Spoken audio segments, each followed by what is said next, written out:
La relación entre lenguaje y pensamiento es indudable, ¿eh?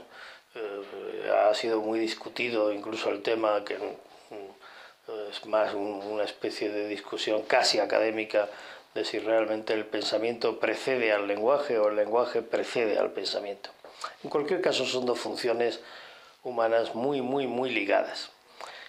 De hecho, nosotros sabemos que pensamos porque hablamos y el lenguaje es la forma de expresión habitual de nuestro pensamiento. El lenguaje puede ser entrenado de una forma clara, y el pensamiento también. Es decir, se puede aprender a pensar como aprendimos a hablar cuando éramos pequeños.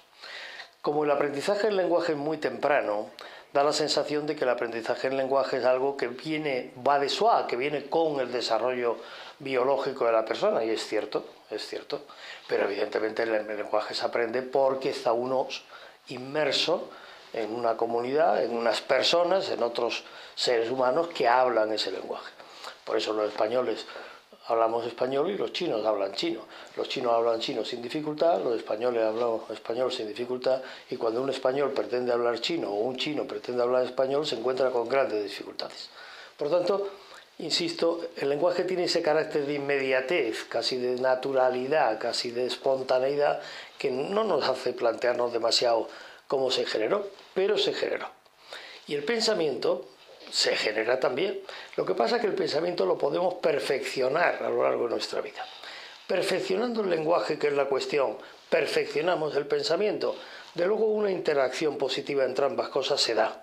Un lenguaje más rico, más articulado, más puesto a disposición del sujeto, más capaz de expresar los matices de su pensamiento y los matices de sus sentimientos, porque el lenguaje no solamente cubre el pensamiento, también cubre la capacidad de posibilidad de expresión de los sentimientos.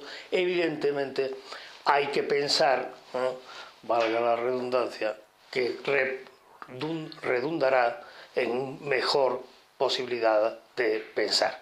Por tanto, planteemos la respuesta como que la interacción entre lenguaje y pensamiento, que es obvia, mejorarán ambos de sus componentes, o ambos de sus, digamos, elementos, lenguaje y pensamiento, mejorando el otro. Hay una posibilidad clara de interacción, por tanto, entre aprender a pensar y aprender a expresarse